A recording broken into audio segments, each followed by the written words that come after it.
ಕಳೆದ ವರ್ಷ ನಾನೊಂದು ಪುಸ್ತಕ ಬರೆದಿದ್ದೆ, ಸಿನಿಮಾ ಕುರಿತಂತೆ, ಬಿಂಬ ಬಿಂಬದ ಅಂತ. ಅದನ್ನು ಯಾರು ಪಬ್ಲಿಷ್ ಮಾಡೋದು ಅಂತ ಯೋಚನೆ ಮಾಡುವಾಗ ನಮ್ಮ ಭಾವನಾದ ಯುವಕ ಅವ್ರ ಪುಸ್ತಕ ಆಗಷ್ಟೇ ಹೊರಗೆ ಬಂದಿತ್ತು. ಪಡಸಾಲೆ, ಪರಿಮಳದ ಪಡಸಾಲೆ ಅಂತ. ಅದನ್ನು ವೀರಲೋಕದಲ್ಲಿ ಪಬ್ಲಿಷ್ ಮಾಡಿದ್ರು. ಯಾರೋ ಹೇಳಿದ್ರು ವೀರಲೋಕದಲ್ಲಿ ಕೇಳಿ ನೋಡಿ. ನನಗೆ ಮೊದಲು ಅನಿಸಿದ್ದು ಅವ್ರ ಹೆಸರಿನ ಕೇಳಿದಾಗ ವೀರಕ ಪುತ್ರ ಶ್ರೀನಿವಾಸನ್. ಇದೇನಪ್ಪ ಇಷ್ಟು ಸೊಕ್ಕಿನಿಂದ ಅವ್ರನ್ನ ವೀರಕ ಪುತ್ರ ಅಂತ ಕರ್ಕೋತಾ ಇದ್ದಾರೆ ಅಂತ ಅಂದ್ಕೊಂಡೆ. ಬಹಳ ಅಹಂ ಇದೆ ಈ ವ್ಯಕ್ತಿಗೆ ಅಂತ. ಅವ್ರು ನೋಡಿದ ಅತ್ಯಂತ ಸರಳ ವ್ಯಕ್ತಿಯವರು.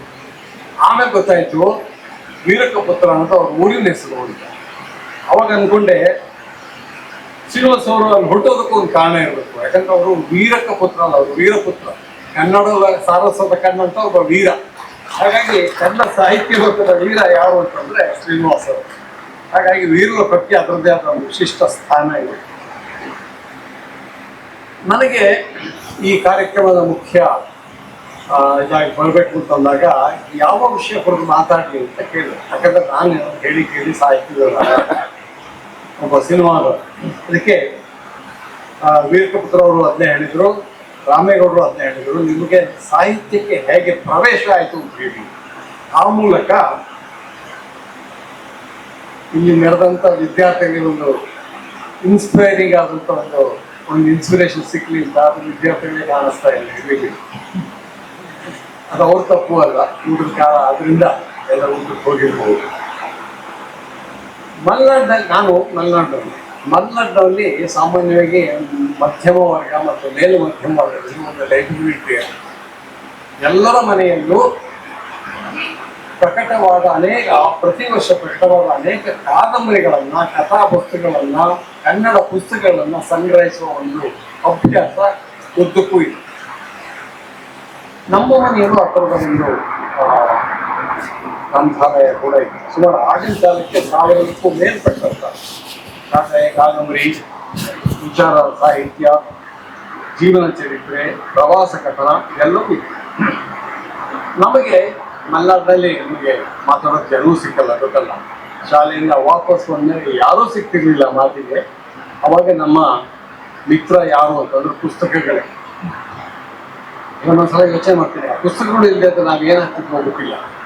ಹಾಗಾಗಿ ವಾಪಸ್ ಬಂದವರೆ ನಾವೆಲ್ಲ ಅಣ್ಣ ತಮ್ಮಂದ್ರು ಎಲ್ಲರೂ ನಾವು ಪುಸ್ತಕ ಇಟ್ಕೊಂಡು ಓದೋರು. ಬರೀ ಓದಿದ್ದಷ್ಟೇ ಅಲ್ಲ, ನಮ್ಮ ಮನೇಲಿ ಒಂದು ನಿಬಂಧನೆ ಕೂಡ ಇತ್ತು. ನಾವು ಏನು ಪುಸ್ತಕ ಓದ್ತಾ ಇದ್ದೀವಿ, ಯಾಕೆ ಓದ್ತಾ ಇದ್ದೀವಿ ಅನ್ನೋದು ನಮ್ಮ ತಾಯಿಯ ತಂದೆ ಅವರಿಗೆ ನಾವು ವಿವರಿಸ್ಬೇಕಿತ್ತು. ನಾವು ಯಾವ್ದಾದ್ರು ಪುಸ್ತಕ ಇಟ್ಕೊಂಡು ಓದ್ತಾ ಇದ್ರೆ ಅವ್ರು ಬಂದರು ಊರಿಗೆ ಬಂದಾಗ, ಏನು ಓದ್ತಾ ಇದೆಯಾ, ಇಂಥ ಪುಸ್ತಕ ಯಾಕೆ ಓದ್ಬೇಕು ಅದನ್ನು, ಅದನ್ನ ಓದಿದ್ರೆ ಏನು ಇದಾಗುತ್ತೆ, ಕಷ್ಟ ಆಗುತ್ತೆ.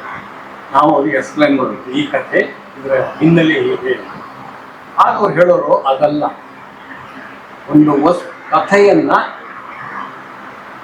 ಕೇವಲ ಕಥೆಯನ್ನು ಮಾತ್ರ ಗ್ರಹಿಸೋದಿಲ್ಲ, ಅದು ಇದು ಸಾಹಿತ್ಯದ ಓದು ಆಗೋದಿಲ್ಲ. ಸಾಹಿತ್ಯದ ಓದು ಏನು ಅಂತಂದ್ರೆ ಆ ಕಥೆಯ ಮೂಲಕ ಆ ಕಥೆ ಹುಟ್ಟಿದ ಸಂದರ್ಭ, ಸಮಾಜ ಮತ್ತು ಆಗಿನ ಕಾಲ, ದೇಶ, ಅದನ್ನು ಅರ್ಥ ಮಾಡ್ಕೋಬೇಕು ಅಂತೇಳಿ ಕಥೆಯ ಸಾಹಿತ್ಯಕ್ಕೆ ಒಂದು ಪ್ರವೇಶ ಕೊಡ್ತಾ ಇದೆ. ಹಾಗಾಗಿ ಸಾಹಿತ್ಯದಿಂದ ಏನನ್ನ ನಿರೀಕ್ಷೆ ಮಾಡಬೇಕು ಅಂತ ಗೊತ್ತಾಗಿದ್ದು ನನಗೆ ಆ ರೀತಿಯ ಒಂದು ಅನುಸಂಧಾನದಿಂದ. ಇನ್ನೊಬ್ರು ಅಂಕಲ್ ಇದ್ರು, ಅವ್ರು ಯಾವಾಗಲೂ ಕೇಳೋರು, ಏನು ಓದ್ತಾ ಇದೆಯಾ, ಹೀಗೆ ಯಾವ್ದೊಂದು ಕಾದಂಬರಿ ಓದ್ತೀನಿ. ಕಾದಂಬರಿ ಓದಿ ಏನು ಪ್ರಯೋಜನ, ಜೀವನ ಚರಿತ್ರೆ ಓದ್ಬೇಕು ಅಂತ ಹೇಳಿ ಲೈಬ್ರರಿ ಎಲ್ಲ ಪುಸ್ತಕಗಳನ್ನ ಕೊಡೋದು. ಜೀವನ ಚರಿತ್ರೆ ಓದು, ಆಗ ನಿನ್ನ ಅನುಭವ ವಿಶಾಲವಾಗ್ತಾ ಹೋಗುತ್ತೆ, ನಿನ್ನ ಗ್ರಹಿಕೆ ಜಾಸ್ತಿ ಆಗ್ತಾ ಹೋಗುತ್ತೆ. ಹಾಗಾಗಿ ಆಗಿನ ಕಾಲದಲ್ಲೇ ನಾವು ಮೇರಿ ಕ್ಯೂರಿ ಅಂತ ಜೀವನ ಚರಿತ್ರೆಯನ್ನು ಓದಿದ್ದೇವೆ. ಇನ್ನೊಬ್ಬರು ಇದ್ರು, ಅವರು ಸಂಬಂಧಿಕರು. ಅವ್ರು ಯಾವಾಗ ಅಲ್ಲ, ಪುಸ್ತಕ ಓದಿದಾಗ ಆ ಪುಸ್ತಕದ ಬಗ್ಗೆ ಯಾರ್ಯಾರು ಏನೇನು ಹೇಳ್ತಾರೆ ಅನ್ನೋ ಒಂದು ವಿಮರ್ಶೆಯನ್ನು ಕೂಡ ಓದೋದು ಕಲಿ. ಆಗ ನಿನಗೆ ಪುಸ್ತಕದ ಬೇರೆ ಮಗ್ಲುಗಳು ಅರ್ಥವಾಗ್ತಾ ಹೋಗುತ್ತೆ. ಹಾಗಾಗಿ ಸಾಹಿತ್ಯದ ಪ್ರವೇಶ ಆಗಿದ್ದು ಆ ಮೂಲಕ. ಯಾರಿಗೂ ಇವರು ಶ್ರೀನಿವಾಸ ಅವರು ಹೇಳಿದರು, ವಿದ್ಯಾರ್ಥಿಗಳಿಗೆ ಅರ್ಥವಾಗುವ ರೀತಿಯಲ್ಲಿ ಒಂದು ಸಾಹಿತ್ಯವನ್ನು ಹೇಗೆ ಗ್ರಹಿಸೋದು ಅನ್ನೋದು ಹೇಳಿ. ನಮಗೆ ಅದೆಲ್ಲ ಬಹಳ, ನಾನು ಬೆಳೆದು ಬಂದ ಕ್ರಮದಲ್ಲೋ ಅಥವಾ ನನ್ನ ವಿದ್ಯಾಭ್ಯಾಸ ಕ್ರಮದಲ್ಲೆಲ್ಲ ಅದು ಹಾಸು ಹೊಕ್ಕಾಗಿ ಬಂದ್ಬಿಟ್ಟಿತ್ತು. ಯಾಕಂತಂದರೆ ನಾವು ಒಂದು ಕನ್ನಡ ಓದುವಾಗ ಅಥವಾ ಇಂಗ್ಲೀಷ್ ಓದುವಾಗ ಅಲ್ಲಿ ಬಂದಂಥ ಕವನವನ್ನು, ಕಥೆಯನ್ನು ಮೇಷ್ಟ್ರು ಬರೀ ಹೇಳ್ತಿರ್ಲಿಲ್ಲ. ಕಥೆ ಅಂದರೆ ಕಥಾ ವಸ್ತು ಅಷ್ಟೇ ಹೇಳ್ತಿರ್ಲಿಲ್ಲ, ಅದೇ ಪರಿಸರವನ್ನು ಹೇಳ್ತಾ. ಕವನ ಅಂತಂದರೆ ಆ ಶಬ್ದಗಳ ಆಚೆ ಅದೇನು ಹೇಳ್ತದೆ. ಅದಕ್ಕೆ ಸರಿಯಾಗಿ ನಾನು ಕಾಲೇಜಿಗೆ ಬಂದ ಮೇಲೆ ನಮಗೆ ಸಿಕ್ಕಂಥ ಕನ್ನಡ ಪ್ರಾಧ್ಯಾಪಕರುಗಳು ಬಹಳ ದೊಡ್ಡ ಕಾಣಿಕೆ ಇದೆ. ಯಾಕಂದ್ರೆ ನಮ್ಮ ಅನುಭವವನ್ನು ವಿಸ್ತಾರ ಮಾಡ್ತಾ ಹೋದ್ರು. ಪ್ರೊಫೆಸರ್ GS ಸಿದ್ದಲಿಂಗಯ್ಯನವರು, ಸಾಶಿ ಮರಳಯ್ಯನವರು, ಸಂಗುಡೆಯವರು, ಅವ್ರು ಯಾವಾಗಲೂ ಕ್ಲಾಸಲ್ಲಿ ಏನಾದ್ರು ಒಂದು ವಿಷಯವನ್ನು ಹೇಳಿದರೆ ಅದರ ಪೂರ್ವಾಪರಗಳನ್ನೆಲ್ಲ ಹೇಳೋದು. ಇದು ಎಷ್ಟು ಮಟ್ಟಿಗೆ ನಮ್ಮ ಜ್ಞಾನವನ್ನು ವಿಸ್ತರಿಸ್ತಾ ಇತ್ತು ಅಂತಂದರೆ ಅದನ್ನು ಹೇಳೋದಕ್ಕೆ ಅಸಾಧ್ಯ. ಇವತ್ತು ಎಷ್ಟೋ ಜನ ಕೇಳ್ಬೋದು, ಇವತ್ತೇನ್ರಿ ಎಲ್ಲ ಒಂದು ಬಟನ್ ಪ್ರೆಸ್ ಮಾಡಿದ್ರೆ ಎಲ್ಲ ಇನ್ಫಾರ್ಮೇಷನ್ ಸಿಗುತ್ತೆ. ನನಗೇನಾರು ಒಂದು 1977 ಏನಾಯಿತು ಅಂತಂದ್ರೆ ನಾನು ಗೂಗಲ್ಗೆ ಹೋಗ್ತೀನಿ, ನಾನು ಹೇಳುತ್ತೆ. ಅದು ಬರೀ ನಿಮಗೆ ಇನ್ಫಾರ್ಮೇಷನ್ ಕೊಡುತ್ತೆ. ಆದರೆ ಅದು ನಿಮ್ಮ ಅನುಭವವನ್ನು ಅಥವಾ ಗ್ರಹಿಕೆಯನ್ನು ವಿಸ್ತಾರ ಮಾಡೋದು. ವಿಸ್ತಾರ ಹೇಗೆ ಮಾಡೋದು ಅಂತಂದರೆ ಈ ಥರದ ಓದಿನಿಂದ ಮಾತ್ರ ಸಾಧ್ಯ ಆಗ್ತಾ ಹೋಗುತ್ತೆ.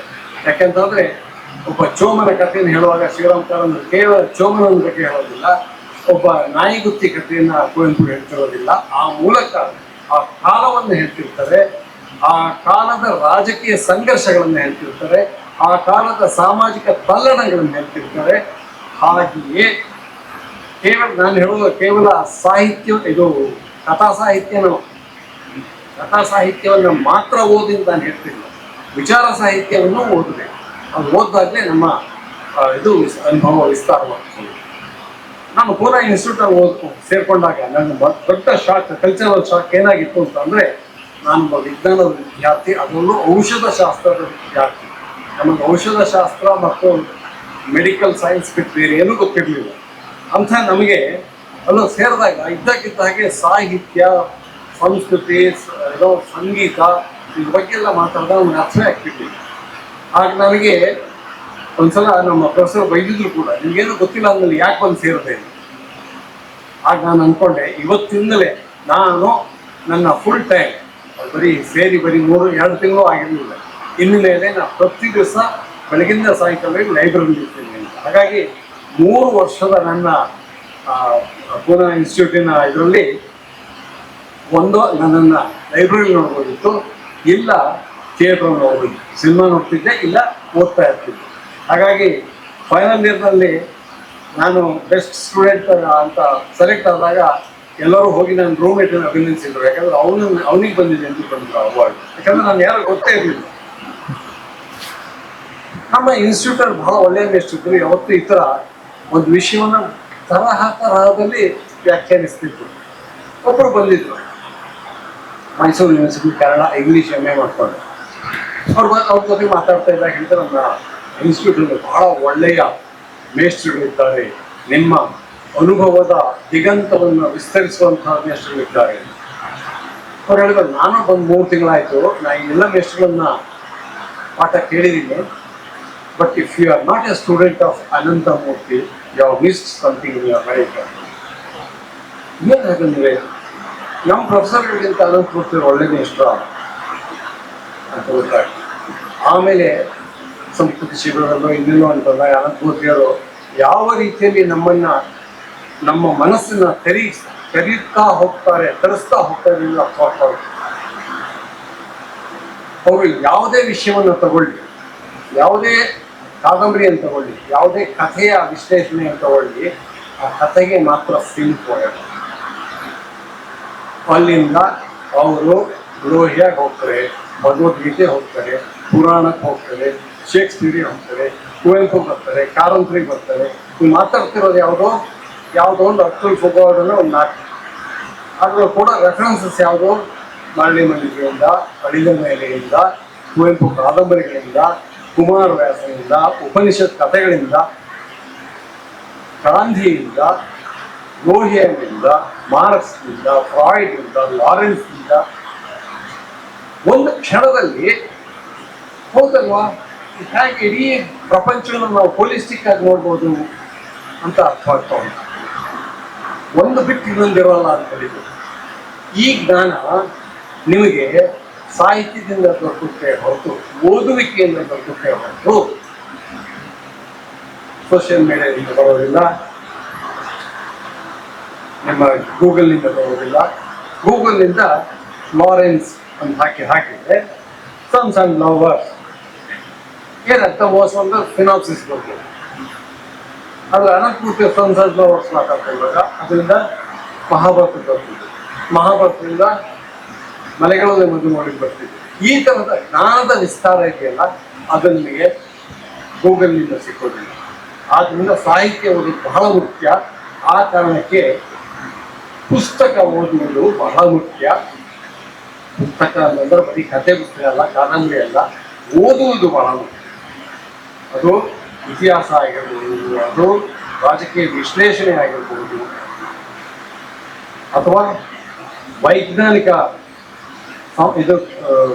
ವಿಶ್ಲೇಷಣೆ ಕೊಟ್ಟಂಥ ಪುಸ್ತಕಗಳಾಗಿರ್ಬೋದು, ಕಲೆಯನ್ನು ಕೊಟ್ಟಂಥ ಪುಸ್ತಕಗಳಾಗಿರ್ಬೋದು. ಅದರಿಂದ ಓದುವುದು ಬಹಳ ಮುಖ್ಯವಾಗುತ್ತೆ. ನಾನು ಇವತ್ತು ಏನಾದರೂ ಚೂರು ಹೆಸರು ಮಾಡಿದ್ದೆ ಅಥವಾ ಈಗ ಸಾಧನೆ ಮಾಡಿದ್ರೆ ಅದರ ಶ್ರೇಯ ಕನ್ನಡ ಸಾಹಿತ್ಯಕ್ಕೆ, ಕನ್ನಡ ಸಾಹಿತ್ಯದಲ್ಲಿದೆ, ಕನ್ನಡ ಮತ್ತು ಪುಸ್ತಕ ಸಂಸ್ಕೃತಿಯಲ್ಲಿದೆ ಅಂತ ಹೇಳೋದಕ್ಕೆ ಇಷ್ಟಪಡ್ತೇನೆ. ಹಾಗಾಗಿ ಇಂಥ ಒಂದು ನನ್ನ ಅನುಭವವನ್ನು ಯುವ ಮಿತ್ರರೊಂದಿಗೆ ಹಂಚಿಕೊಳ್ಳೋದಕ್ಕೆ ಅವಕಾಶ ಮಾಡಿಕೊಟ್ಟಂಥ ವೀರಲೋಕ ಮತ್ತು ವೀರಪುತ್ರ ಸಿಂಹಾಸನಿಗೆ ಅಭಿನಂದಿಸ್ತೇನೆ.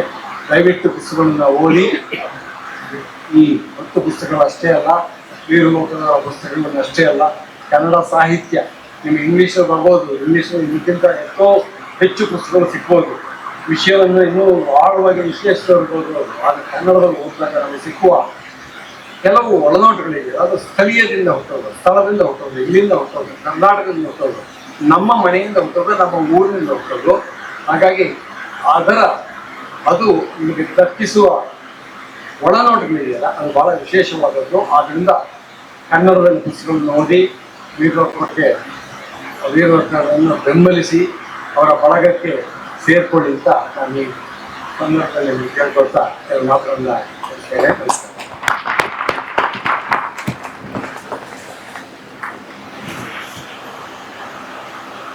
ನನ್ನ ವಂದನೆಗಳು.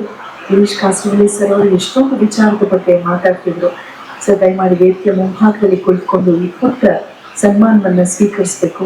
ಬಹುಶಃ ಇಲ್ಲಿ ಬಂದಿರುವಂತಹ ವಿದ್ಯಾರ್ಥಿಗಳ ಗಮನಕ್ಕೆ ಪ್ರತಿಯೊಬ್ಬರು ಮಾತಾಡುವಾಗ ಅದರ ಹಿನ್ನೆಲೆ ನೋಡಿದ್ರೆ ಅವರ ಮೇಲೆ ಪುಸ್ತಕಗಳ ಪ್ರಭಾವ ಎಷ್ಟಿದೆ ಮತ್ತು ಉಪನ್ಯಾಸಕರು ಬಗ್ಗೆ ಅವರು ಹೇಳುವಂತಹ ಮಾತುಗಳು ಪ್ರತಿ ಬಾರಿಯೂ ಕೂಡ ಅವರ ಜೀವನ ರೂಪ